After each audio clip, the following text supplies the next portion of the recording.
वेङ्कटेशो वासुदेव प्रद्युम्नो मितविक्रमः सङ्कर्षणो निरुद्धश्च शेषाद्रिपतिरेव च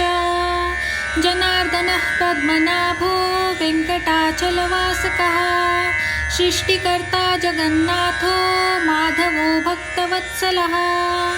गोविन्दो गोपतिः कृष्ण केशवो गरुडध्वजा वराहो वामनश्चैव नारायण अधोक्षजः श्रीधरः पुण्डरीकाक्ष सर्वदेवस्तुतो हरिः श्रीनरसिंहो महासिंहः सूत्राकारः पुरार्थनः रमानाथो महीभर्ता भूधरः पुरुषोत्तमः चोलपुत्रप्रियः शान्तो ब्रह्मादीनां वरप्रदः श्रीनिधिः सर्वभूतानां भयकृद्भयनाशनः श्रीरामो रामभद्रश्च भवबन्धैकमोचकः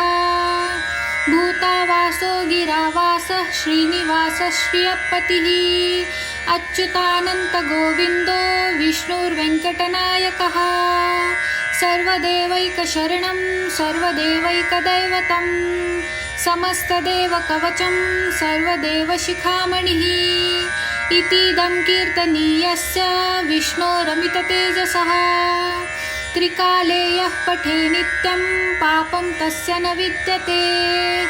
राजद्वारे पठेत् घोरे सङ्ग्रामे रिपुसङ्कटे भूतसर्पपिशाचादि भयं नास्ति कदाचनः अपुत्रो लभते पुत्रान् निर्धनो धनवान् भवेत् रोगार्तो मुच्यते रोगात् बद्धो मुच्येत बन्धनात् भयानमुच्येत भीतस्तु मुच्येतापन्न आपदः यद्यदिष्टतनं लोके तत्तत् प्राप्नोति न संशयः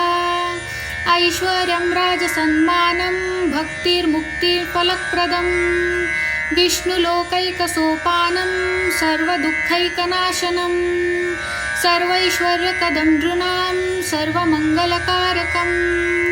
मायावी परमानन्दं त्यक्त्वा वैकुण्ठ उत्तमं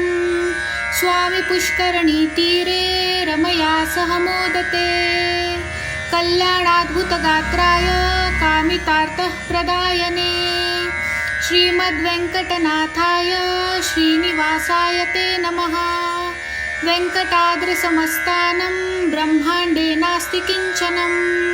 वेङ्कटेशसमो देवो न भूतो न भविष्यति एतेन सत्यवाक्येन सर्वार्थान् साधयाम्यहम् इति श्रीब्रह्माण्डपुराणे ब्रह्मनारदसंवादे वेङ्कटगिरिमहात्म्ये वेङ्कटेशस्तोत्रं सम्पूर्णम् श्रीकृष्णार्पणमस्तु।